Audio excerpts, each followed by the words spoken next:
as convenience decided to give me in the chapter that I said I was going to start reviewing Mission Yozakura Family, which for those who are just peeking in that haven't read the series and were interested, now that I'm starting to do reaction, I'm not watching anime, reviews of the chapters on my channel, I would definitely recommend giving it a go. I did a short video talking about kind of just my, at least, initial takes on the series, and then after reading it, so, you know, if you want to get my opinions, I mean, I only have a tiny bit of spoilers in there, nothing that would harm the series for you, but obviously going beyond things after this would be, you know, more of well, spoilers. This is what, 81 chapters in, so the thing though that I talked about as like what was my kind of like decision point of whether or not I was going to start reviewing it was dependent on this arc, because I wanted to know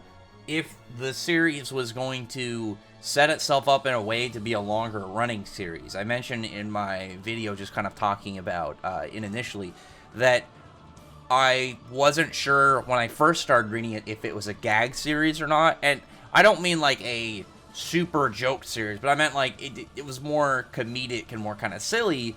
But I think that was just, you know, because early portions of the series are different than when they get their stride in to kind of get to more serious stuff. I'm guessing that was probably what the creator planned, of waiting to see if the series was going to survive the acts to actually start putting out all like the good ideas that, you know, were put into this series. But the series is, I think, clearly building itself to be longer lasting, especially with this dude. So the bad guy here, I'm trying to remember exactly how to pronounce his name.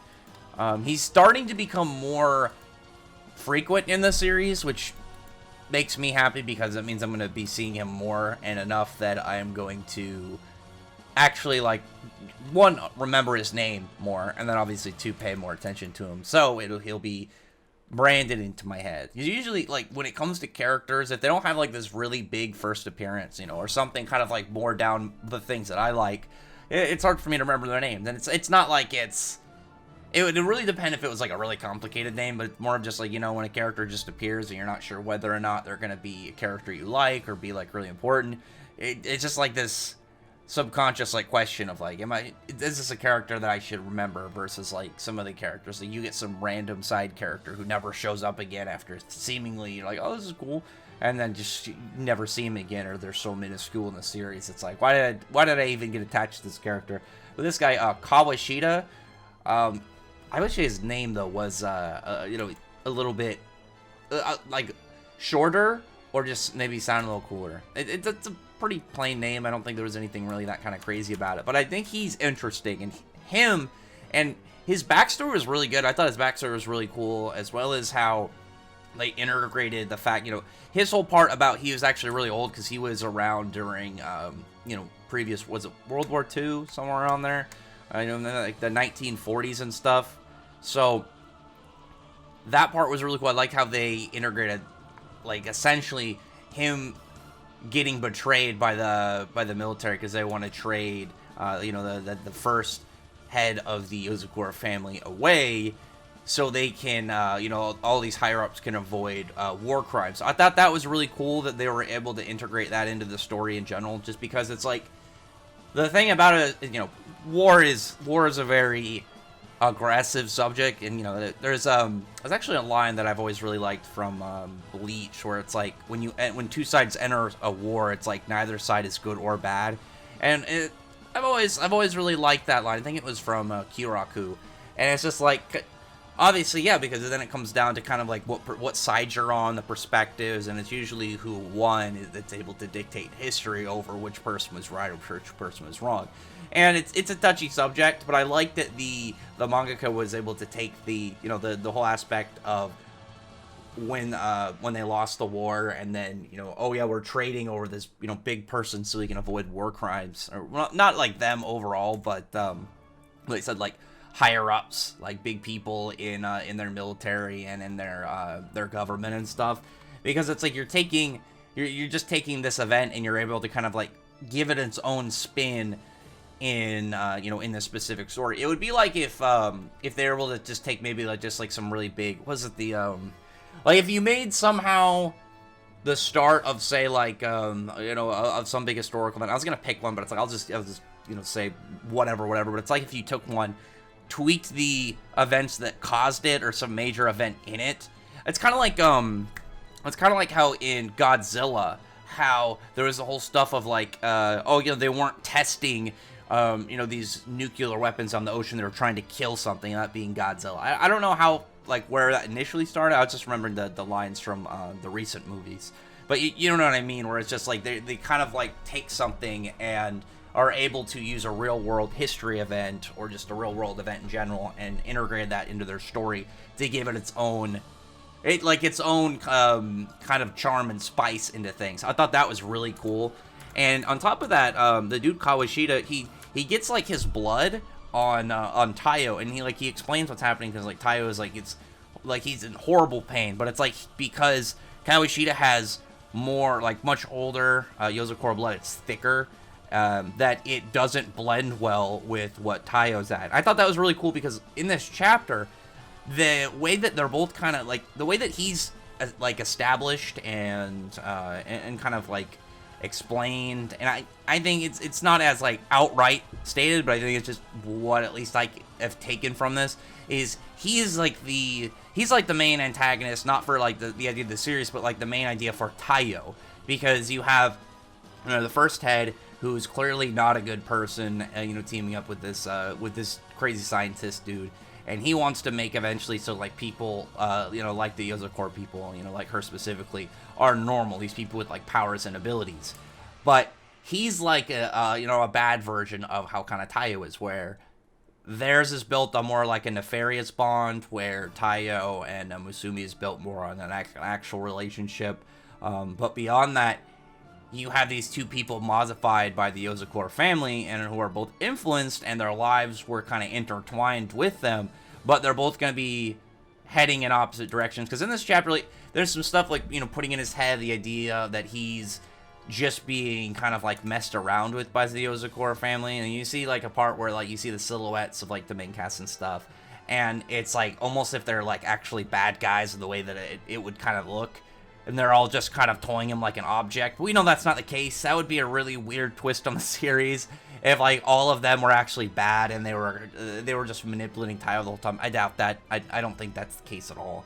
It's just, what's being put up there. So I don't think that he's going to fall for any of this. It's not going to break him. In the next chapter, he's going to get up, because in the very last panel, you see his, his ring. There's just a kind of part of it where it's not, where it's just kind of like left alone. And I don't know if it's just the visual effect of it, but it looks like around where the ring is, it's not being affected by the corrupted blood. Or maybe that's where it's going to start to fix itself, and he's going to kind of overcome it, just because it'd be like too early for him to have like this borderline despair moment, whereas it's like this is the part of the chapter, but I think in the next chapter he's gonna kind of rise up and just not really take any of like this dude's words seriously. He's not gonna fall for it, and he's gonna keep going. The thing about this chapter that I was a huge fan of was, again, the fact that he's being built at like this, like he's the arch nemesis essentially of Taiyo. He is like gonna be on the opposite end of like where their journeys separated, similarities between how they got their powers and how their lives got kind of crazy and mixed in with all the Yozakuras and stuff.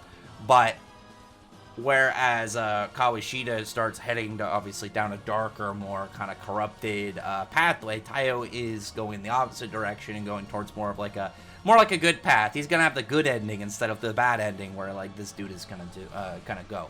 So I thought this was a really good one. I mean, for the most part, the chapter focused on like Kawashita's backstory. The stuff with like Taiyo was more about Taiyo just being in agony and getting horribly tortured by this pain. Like the dude explains that it's actually like it's way worse than the whole process that somebody would have to go through to try and even attempt to get like the whole blooming power and stuff.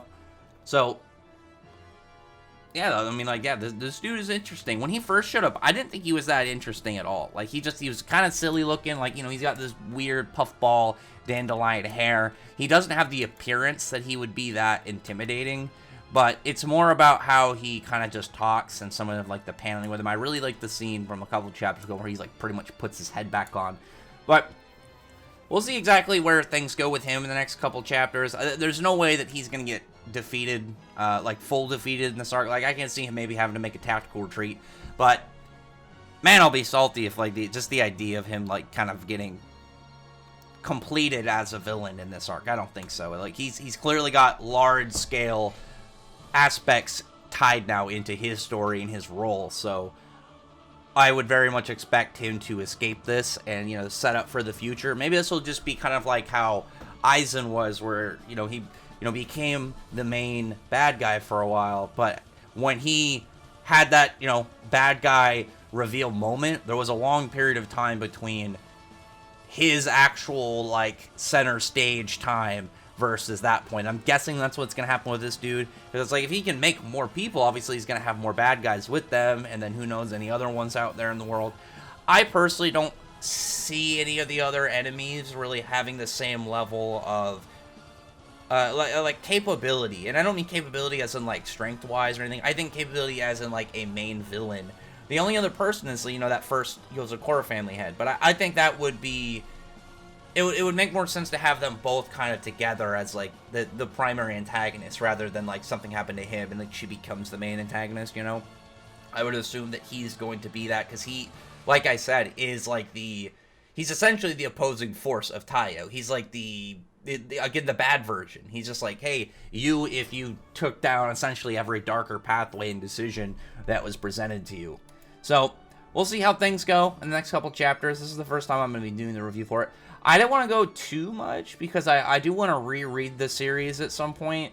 I might do that soon, within the next month or so, and then, you know, kind of get myself refreshed on a lot of stuff. Because for the most part, I didn't read the series entirely as it came out. I read a little bit at the start, stopped, came back only like a couple months ago. Only like I want to say like 10 or something, 15 chapters, maybe. And it was obviously before these events. It was a little bit of a chunk before these events that's going right now, and we started seeing like all the main cast blooming and stuff. But I've only relatively read it through once, and even that one, like, first read was pretty new. So I expect at some point for me to do a reread, and then, you know, hopefully coming back in with like more grasp on some of the characters' names. There's probably a bunch of stuff in event, like small pieces in the story that I forgot. And, you know, I just need to get a refresher before I start having more of a grasp on the large scale of the stories in general. So, other than that, comment below. Thumbs up the video, prefer the like button, subscribe button, and check out my other videos. Better than that, I appreciate everybody's already subscribed, and I thank you all for listening. Bye.